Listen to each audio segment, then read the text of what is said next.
Welcome to the Body Energetix Podcast. I'm your host, 23-year fitness professional, Lauren Cercione. I started my hero's journey of reconnecting with my inner child to heal my mind-body disorders 14 years ago. In this podcast, I share my 3-step system to renew your mind, regulate your emotions, and regenerate your body. Go to bodyenergetix.com to join my free community where each week we expand on the theme of the current episode so you can reconnect your mind body to restore your physical health and create your desired aesthetic. Welcome to Body Energetix Podcast episodes number 27 and 28. This is the same intro for both of these episodes because these two episodes are based on the most recent coaching call within the Body Energetix gamified coaching community. You can join there for free at bodyenergetix.com. That's energetics with an X. The gamified coaching community is so that you can use all of my tools, all of my resources in my 23-year career and experience with clients, as well as my 14 years of doing inner work since I was diagnosed with PTSD. It's then that I learned that childhood experiences impact adult stress. In the 14 years since being diagnosed with PTSD, I've been doing a lot of inner work, a lot of therapy, a lot of spiritual stuff, as well as returning to Western medicine, if you could believe it or not, and having my chart changed to recovered PTSD because I have done so much inner work to where I get triggered versus living in a triggered state. Congratulations to me. Yippee! In these two episodes, I'm going to share with you what we covered in the last gamified coaching call. And it's super cool because we went kind of on opposite ends of the spectrum, where in one conversation, we were talking about God, and another conversation, we were talking about the nervous system. And I love this because what we did in this 2-hour call, we take our time on the call. If we don't have a hard deadline, we just keep talking until everybody feels satisfied with the conversation. So in this 2-hour conversation, we went back and forth between the concepts of spirituality and spiritual practices and beliefs, as well as the earth science level of what's happening in our body on the nervous system level. So in the next 2 episodes, I'm going to address both of these topics separately so that you can listen to it at your convenience, listen to both of them, or listen to just one or the other, whichever one resonates the most with you. In this podcast episode, we are reflecting on the concept of God that we had in the last gamified coaching call. Now, I love that we have this conversation because when I was on my spiritual quest that started in 2020, I really wanted to have a deeper meaning and connection to the life experience because up until 2020 and really like not until 2022, did I really actually like being alive. And so I've always struggled with deep depression, and it's always shocking to people when I say this, but I always just felt like, beam me up, Scotty. I'm ready. Take me at any time. I want off of this rock. It's too much suffering, too much pain. I want to return to source. I want to feel good. I want to be with spirit without any separation of a physical body. I did some very deep subconscious work in 2018. That was kind of like the year of my divorce, where I went into what's called eidetic memories. And this is a practice in psychology where you have a therapist and you allow images to come to your mind because the brain speaks in images, not language. So I did these deep practices, and at the time of that, was so that I would not have fantasies of suicide. And I'm a little bit surprised I'm sharing all of this with you. I wasn't intending on sharing this with you, but I want to share that I've just been working on this a lot because I wanted to feel a deeper meaning and a reverence for life. And at the beginning, it was, how can I just stop having this fantasy? Which turns out I've heard that several people, I'm not like unique in having that fantasy. But in those moments, in that therapy, I was able to let go of that fantasy. And then, so like 2018 through 2020, 22, I was like, I'm ready to go. I'm satisfied. I can exit at any time, but I wasn't in a fantasy about suicide. In 2022, I was at my neighbor's house taking care of their animals while they were away. And it was the house that I had, spent years and years in because their daughter was my age. And I was floating in a raft. When we were kids, the area that I was in 2022 was where the swing set was. And I was laying on the raft and I was like, God, I'm so happy. I'm so happy. And I was like, oh, this is so weird. Nothing's changed. I'm in the same backyard as I was when I was a kid. Nothing's changed, but everything has changed. And when I had this moment where I was like, oh my God, I'm happy to be alive. Oh my God, I'm happy to be alive. And it was really liberating for me because it had taken so much work to feel happy about the life experience because of all the pain and suffering. So I've really been spending a lot of time exploring this whole thing about God, even down to having a book by a Buddhist monk that compares astrophysicist science with the spirituality concept of the metaphysical universe, the physical and the non-physical universe. And there's even an explanation of non-physical stuff that unites the physical and the non-physical universe in the Gnostic scriptures, which are the Dead Sea Scrolls that predate or around the same time of the Bible, whatever. They call it the pleroma. Astrophysicists say there's something there between the two worlds. So I've been on this intense investigation to use spirituality to validate my emotions to actually like being alive. So my concept of God has shifted so much. And sometimes I'm just like, I don't know, are we just inside a big machine? Because I read so many weird abstract things that are from the earth science realm and that are from the spiritual, non-physical realm. And I'm like, they kind of say the same thing. And there are so many questions left up in the air. Like there's even some clips of astrophysicists talking about when they microscopically look at something at atoms, there's actually binary code of zeros and ones. So in this conference clip that I was listening to, they were joking of like zeros and ones is computer code. Does that mean we're in a computer? And the astrophysicists are like, I don't know, you tell us. So there's so much stuff out there, right? What I wanted to share with you of how we got into this concept of God and what has been working really well for me. It's not a religious perspective where one belief in God means that the other people who don't believe that way are going to hell. This concept of God is tying in the relationship of how the body conducts energy, how the body directs energy in the quantum field, and how that quantum field could be mechanical. And that mechanism allows us to create our reality. So if you go to the first 10 episodes or so of this podcast, I share with you some of the scientific experts that I would study to help me heal my body, right? From Dr. John Sarno and the inner child primitive, which is baby emotions, to Dr. Joe Dispenza, where we're looking at what happens with unprocessed emotions, how they create an experience in our body over and over and over again. Like we have the same body as we did at the time of trauma, because reliving the experience or not processing the experience is the same chemical environment. So I share with you all this stuff, right? Part of those first 10 episodes includes some things about the quantum universe, quantum mechanics. So very briefly, we're working with binary code. We are the triary, tertiary. We're the missing link. We're the part that is special to make this computer, if we're living in a computer program, operate or display on your screen the binary code of zeros and ones. So how this works is the brain is the thing that sends a thought out into the universe. It's the frequency.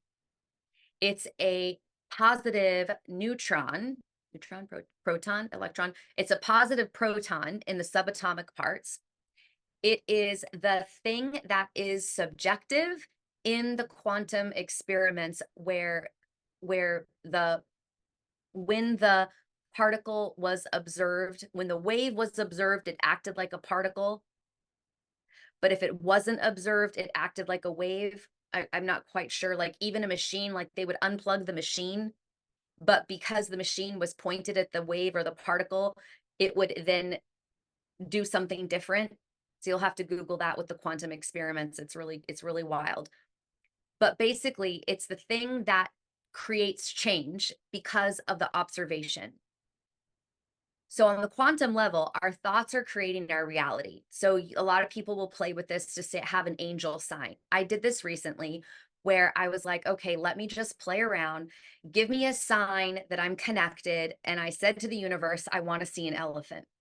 And my playlist ended up putting on a bunch of songs that I hadn't heard before because I like to mix things up and just select a playlist based off a song I like. So I'm at the gym and I'm listening to a song and I'm like, ooh, I haven't heard this before. Let me take a screenshot to make sure I don't forget about it. Lo and behold, it's an elephant on the cover. So the mind is sending the thought. The body is the electron, the negative subatomic part in quantum physics, but it's also the thing that magnetizes. It creates a pull from everything out there to you based on who you're being. So if you like, like in my neurology classes I took in 2008 where I learned all the joint mobility, we talked about how if you stub your toe in the morning and it sets you in a mood, and then there's this cascade of having a really bad day. So you stub your toe, then you spill your coffee, then you're late to work because you forgot to get gas, then you had a horrible day at work. It was just a no good, terrible, horrible, very bad day. That's kind of how the energy works on the magnetic level of things coming towards you. Like, when things just always work out with someone, right? Like they're just always happy or things just always happen in their favor. Well, there's a magnetism to them. So, as far as it's concerned with this conversation about God, the brain is sending out the frequency, the body is magnetizing everything to it. And we are the director of that energy.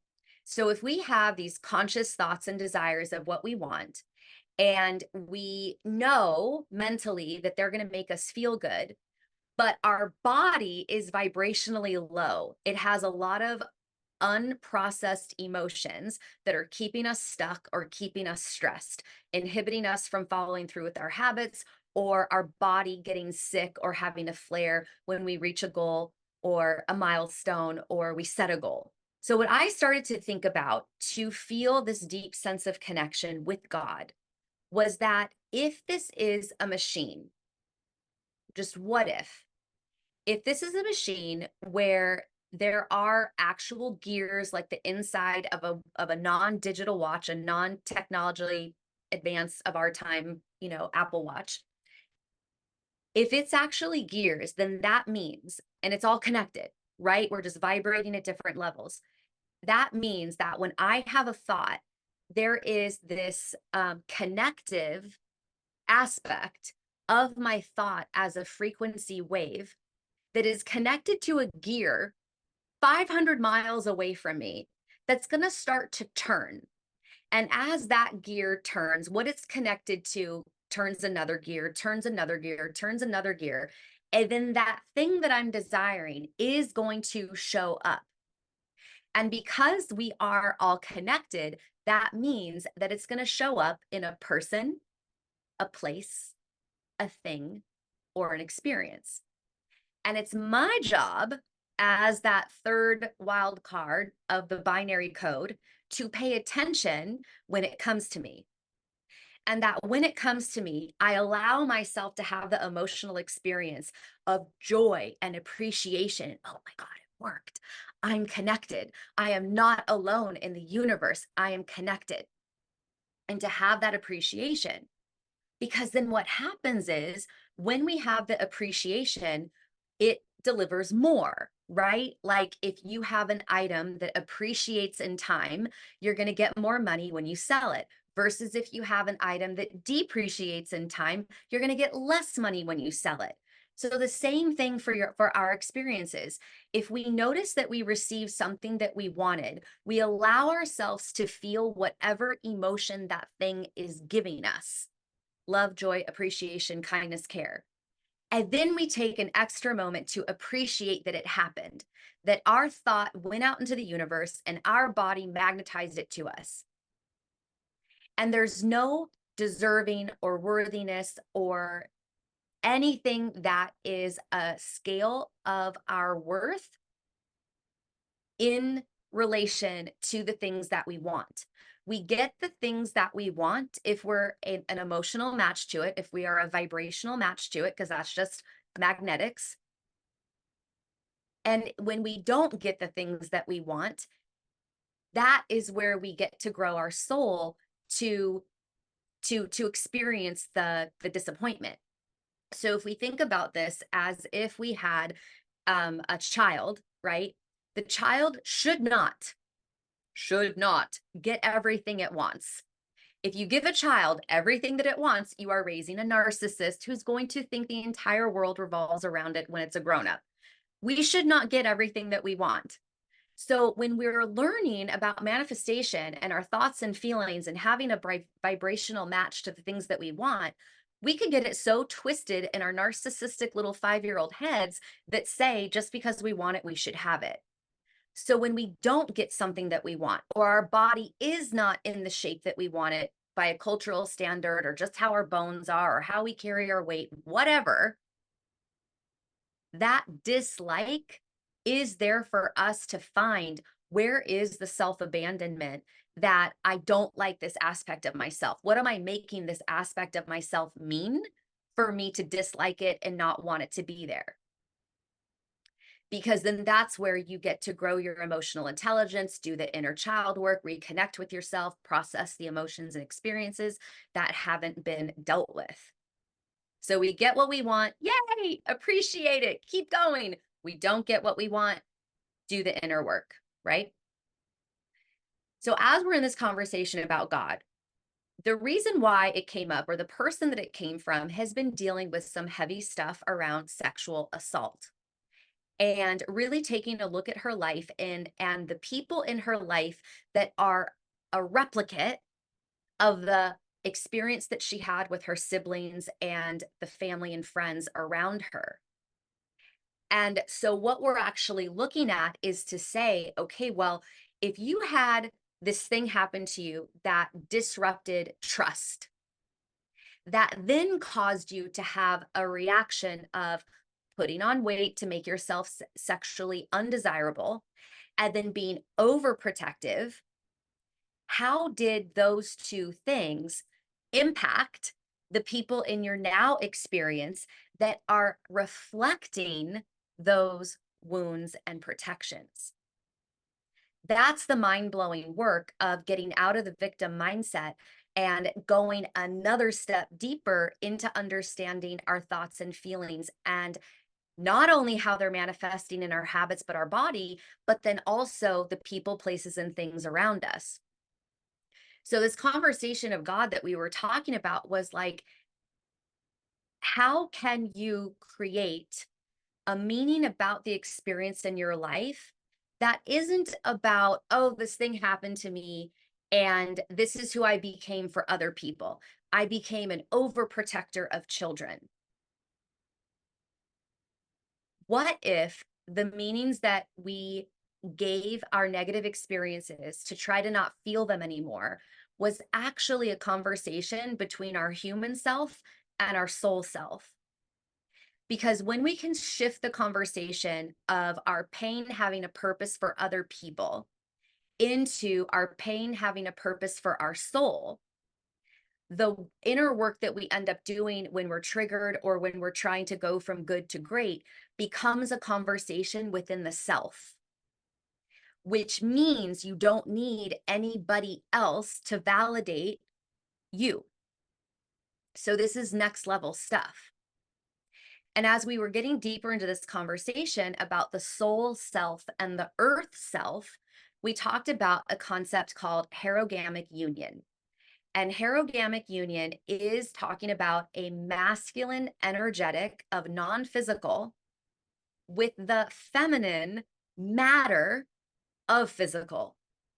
And how when the physical and the non-physical bodies unite, it's a marriage. It's the masculine energetics of deciding what you want and who you want to become. And it's the feminine energetics of becoming the thing and receiving from non-physical.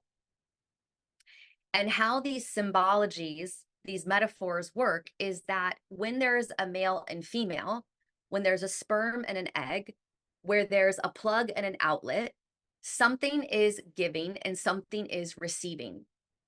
So as we apply these metaphors that help our human mind understand the connectivity of whatever this life is and whatever God is, when we use these metaphors to connect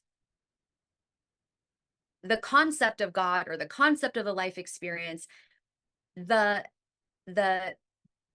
concept of giving and receiving allows us to receive our desires and allows us to integrate our emotions. Because when we are not understanding why we're not getting what we want, part of it is because we feel separate from everything, or we just feel separate.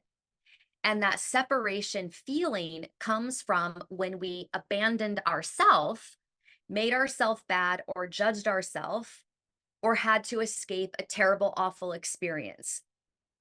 So whether someone was shaming and guilting you and you had to suppress who you are, that's you abandoning yourself, shifting, suppressing, fawning to then meet their needs to feel the connection.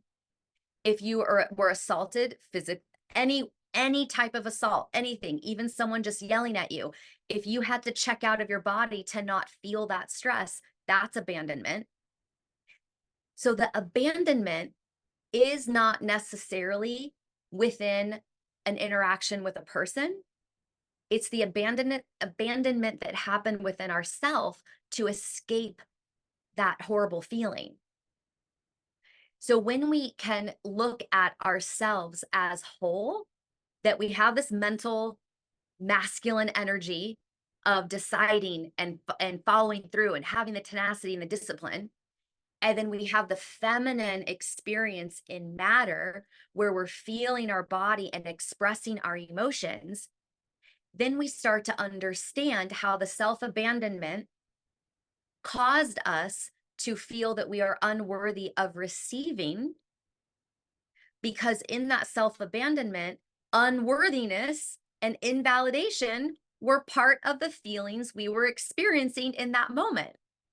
So then that distorts our concept of what it is to be human, what it is to have a soul, what the life experience is, what or who God is, and then prevents us from trusting the process of life, that we are going to be okay. Even when bad things happen, that we're going to be okay because we have the masculine energy in our mind that is like, yes, warrior, let's go. Because we have the feminine energy in our heart, our emotions, our body that say, I got you, I'm going to take care of you, you're going to be okay. And trusting that as we develop this sense of self within us, because we're also working energetically in this connective universe, we will attract, magnetize people, places, and things to support the next level that we need to get to. So that was our conversation around God. And I was so excited to have it because I was starting to wake up with because I'm always doing shadow work. So I've been processing, other repressed memories and emotions and stuff. And so one of my practices recently has been, as soon as I wake up, I say, thank you, thank you, thank you, thank you, thank you, that I'm alive. Like I make that the first things that I hear in my head. Just really try my best to make those the first words that I hear in my head. And then the second thing is I'm laying there in bed and I'm looking at this inside of a machine. It's like pearly white and translucent, iridescent. It's got sparkles like all of my things that I love.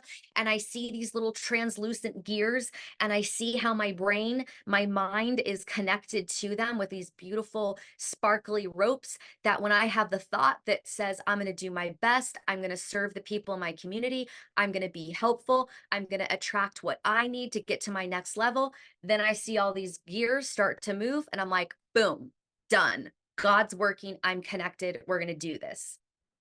And so I'd really love for you to have that experience, because I know what the other end of it is. As I mentioned, with how dark I would let my fantasies get, and how it took leaving the darkness of wanting to leave on purpose to just being okay with the experience, and then like being available to leave whenever was time, to then actually enjoying the process, enjoying being here, and making the best out of it. So I hope this was helpful, because this conversation is one of the deeper meanings behind what I'm doing with the diet and exercise. Because when I would, my 23 years of fitness, listening to people talk about how they know what to do, they just need to do it, or being frustrated that their body always betrays them when they're on a roll, I'm like, what is that? And that was the stuff that was sticky for me, with my neck injury, with my inflammation, with my yo-yo dieting, even though I knew better in the fitness space. So it's the energy, it's the thoughts and the feelings, but it's not just energy, because that makes it out there. It's the times that we weren't able to process emotions and experiences that, when unprocessed, because they happened in our body, are dictating our body in its health, in its manifestation, and our ability to follow through with what we want. Because when we don't follow through, it's actually because we are protecting a vulnerability, and we are, yes, we are protecting a vulnerability. Whatever way you look at it, if you cannot follow through, whether you can't put one foot in front of the other, or your body gives out on you when you're on a roll, the vulnerability that is being protected by that is a match to something that you experienced at a younger version of you that you have not processed. And when we have these things that happen, especially when life gets crazy and there's real reasons why you can't follow through, that is your ego, your like personality responding to what is, but what is a manifestation of the protection. Does that make sense? If it doesn't make sense, I would love to invite you to bodyenergetix.com. That's Body Energetix with an X, so that we can talk about this, because that's part of what these episodes are for, so that I can expand on a topic that we had in a previous coaching call.